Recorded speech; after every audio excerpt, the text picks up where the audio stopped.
कल्पना करा, तुमचं मूल खेळतंय आणि खेळता खेळता अचानक पडतंय. पडल्यानंतर हातापायाला झटके येतात ते, सगळे घाबरताय. अशा वेळेस तुम्ही काय कराल? अनेक पालकांना वाटतं, की हा झटका एकदाच आला असेल, सगळं ठीक होईल. पण वारंवार ते झटके येत असतील तर हे मिरगीचंच म्हणजे एपिलेप्सीचं लक्षण असू शकतं.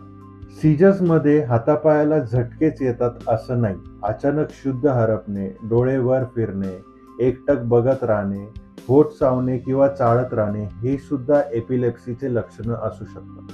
एपिलेप्सी याचे कारण एक तर स्ट्रक्चरल कॉज म्हणजे मेंदूमध्ये काही इजा किंवा काही डाग, सुजन किंवा काही गाठ असल्यामुळे होऊ शकतं किंवा जेनेटिक कॉजमुळे होऊ शकतं. लक्षात ठेवा, एपिलेप्सी हा संसर्गजन्य रोग नाही. सर्वात महत्त्वाचं म्हणजे एपिलेप्सीवर प्रभावी उपचार उपलब्ध आहे. योग्य निदान, औषधोपचार आणि नियमित फॉलोअपमुळे तुमचं मूल हे नॉर्मल आयुष्य जगू शकतं. तर जर तुमच्या मुलाला वारंवार झटके येत असतील किंवा अचानक स्तब्ध होत असेल किंवा काही प्रतिसाद देत नसेल तर याला दुर्लक्ष करू नका.